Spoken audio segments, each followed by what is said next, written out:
If you have ChatGPT or Gemini or any chat AI tool, if you type now, what was Sri Lanka known for 1,000 years ago? It's exactly what we are trying to do now, right? Sri Lanka was a hub for trade. Sri Lanka was known for gems. Sri Lanka was known for spices and agricultural products. That's what we were known for. And if you really go back to how we did our agriculture, the topics we talk about today, the fairness and the circularity was embedded into our systems. When you travel in Sri Lanka, you would see the circularity not only in terms of the reusableness, but if you really take even water, so we didn't use groundwater for our agriculture. For the entire history of Sri Lanka, we have used rainwater for agriculture, right? So if you really look at how each crop was built, it was through organic processes of reusing the material back over and over again and had very rich soil. Do you believe that Sri Lankan crops are different? The ones who are here, do you have a view why Sri Lankan crops are different and why it tastes different? Because we are an island that every day we get sea breeze either side, right? On the day, the air flows to the sea. On the night, the air from sea flows into the country. And we have a hill country. So what happens is all these minerals that comes with the sea water get drained into our soil. So that's why it's rich. So we are not going to lose this competitive advantage unless we purposely do it. Unfortunately, if you really look at the history, Sri Lanka was, this opportunity was identified globally, and few nations came here for commercial agriculture. So we shifted from organic, authentic agriculture to commercial agriculture. So when you talk about commercial agriculture, we don't have mass land. So whatever we had, we moved into commercial agriculture. When you say commercial agriculture, we all know it's not fair. It's been driven for volume, driven for more yield, driven for low cost.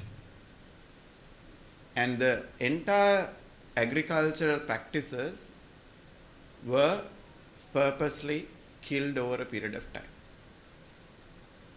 We lost our seeds. If you go to rice farms today, you would not see Sri Lankan seeds. These are hybrid seeds. And the original Sri Lankan seeds you would find, I hope they will see what I mean, right? And the practices were changed. The large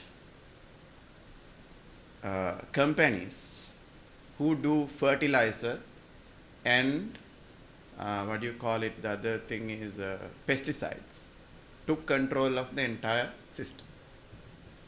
So now we are trying to go back. It's not an easy task. And I'm glad there is a set of people who believe in fair trade, who believe in authenticity, who believe in circularity, is trying to change the world. I know it's not an easy task. You are trying very hard in this world where capital dominates for profits to have a better humanity, make people's lives better, a healthy living. It's all about agriculture. It's all about what we eat. And all these certificates, all these organizations, what does it mean? It gives us hope that still there are humans who are trying to make a better world. That's why it is very important that you are here. The Sri Lankan people have spoken and said, we don't want the old system anymore. We want a fair, we want a transparent, we want a strong economy built on values. And that is what our government represents. So this is the right time that you are here, because there's enough emphasis, courage, and policy-driven change that will take place in this country for the next 50 years. Not 5 years, 50 years. Mark my word. This is not going to change.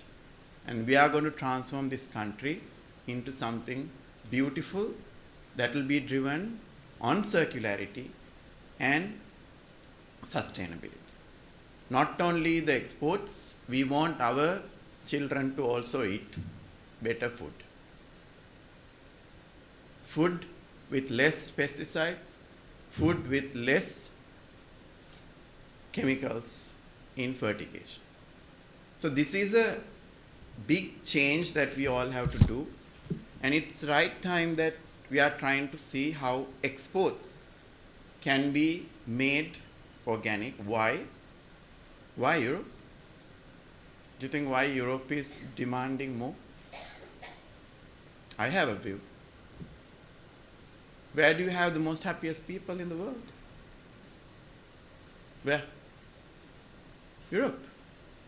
If you take the happiness index, you see more people in Europe are the happiest. Why? Because you have realized eating healthy, being more simpler, going circular, low consumption. Europeans are becoming smarter comparatively. So people will know the consumerism that we followed for the last 100 years has the entire earth unsustainable, our bodies, our lives much unhappier, both in health and mind. So this creates a huge match, because Sri Lanka is trying to create something for the happy people. And the consumer demand, as Mr. Mangal says, is doubling. Doubling in the areas where the consumers are smart. Consumers who can afford. The crops, then the fair trade changes that we are going to do, it's not going to service the mass market. It's a niche market that we are going to target. And Sri Lanka is very keen. Our export strategy, our diversification strategy is very clear that we are not going to play in the mass market, which we don't have the capacity, which we don't have the lands, which we don't have the capabilities. But what we have is, what we have figured out is our authentic crops that we have. If we convert them into organic, if we convert them into fair trade, there is more value to extract than mass production. So if you really look at the need for agricultural transformation plus the technological transformation, it's not only about the market. It's all about the people who are engaged there. We have 27% of our population engaged in agriculture, but the most poorest of Sri Lankans. Why? Because the value never reached them. And the nature that we need to protect alongside agriculture. Agriculture is harming nature in general. But how do you do it sustainably? And the entrepreneurs who are part of it, who need to ensure, we need to ensure the value that the brand gets drips down into the entrepreneur and producer. The biggest problem we have now is there's a huge disconnect between the brand and the producer. There's a huge disconnect between the producer and the farmer. So the gap that we need to bridge is this two. And between these two is capital. So farmer is poor, produce comparatively poor to the brand, so the exploitation takes place. It's a systematic thing, but what can change is transparency. What fair trade would bring is transparency. We have enough technology now. We will ensure that our farms are locatable, technologically driven in years to come, so that you can connect at the time a consumer eats their breakfast. They can check the QR and see which farm it came from, Technology is advanced. All irregularities the gaps, the exploitation will get eliminated as soon as the blockchain comes into play in agriculture. So that's where the change that will happen. And in terms of the real focus, since that you are going to explore, and it's the first time in Sri Lanka, I'm almost sure that you're going to come back next year, not for agriculture but for leisure, right? And then what we really need is a focused approach. So EDB is now focusing, nailing down where are the farms, which are the farmers who are going to convert. And the thing is that we don't have large number of lands. So one project is conversion. It's going to take us 3 years. So not an easy task. So when you say 3 years conversion, the farm needs to be protected. Whatever their income that's currently they are getting has to be sustained. Technology has to be infused. To convert a spoiled land into organic land, it will take minimum 3 years. So it's a big project. So other is to ensure if you are cultivating new, let's push to the new one, right?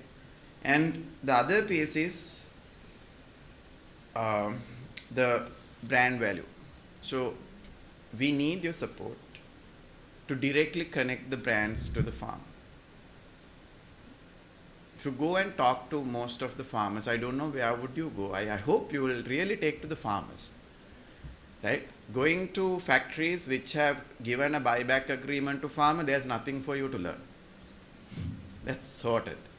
So we have producers here, I know some of them have given buyback agreements, that's clearly sorted, where the investment flow, the knowledge, the technology will go directly to the farmer because the farmer has now tied up with the manufacturer. Those are sorted. The real issue is with the farmers who are alone. Farmers who has not been able to get into a buyback agreement.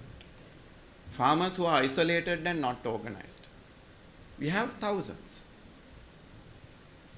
right? So those farmers, how do we convert them?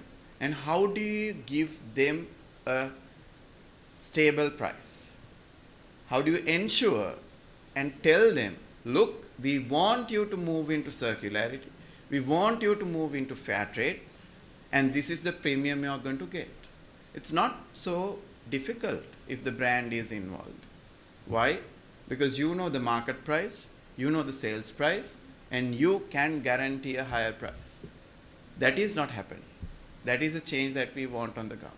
We know cinnamon, general cinnamon, you can sell it at $8, but if you really improve the value chain and go to sustainability, it's $17. There's $10 to be shared. And that $10 need to be shared with the farmer in a fair manner. And that is the problem we have to solve. And I believe that can only be solved through a technological platform.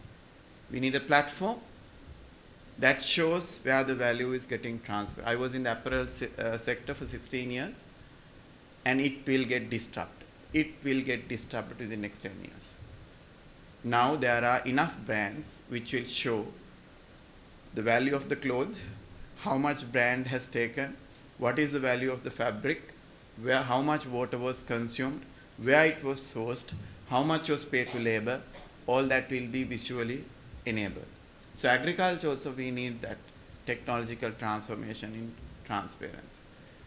So here's the vision, and I hope with this delegation, with your visits, that we would be able to transform Sri Lanka in the next 10 to 15 years. We know as a government it's not an easy fix. It's been spoiled for decades and decades, or maybe hundreds of years. Our soil has been deteriorated. Our entire tea plantations has to be refertigated. It's not an easy thing. It's a huge investment. Our paddy fields are spoiled with chemicals and fertilizer. It has to be converted, but I don't think we can do all.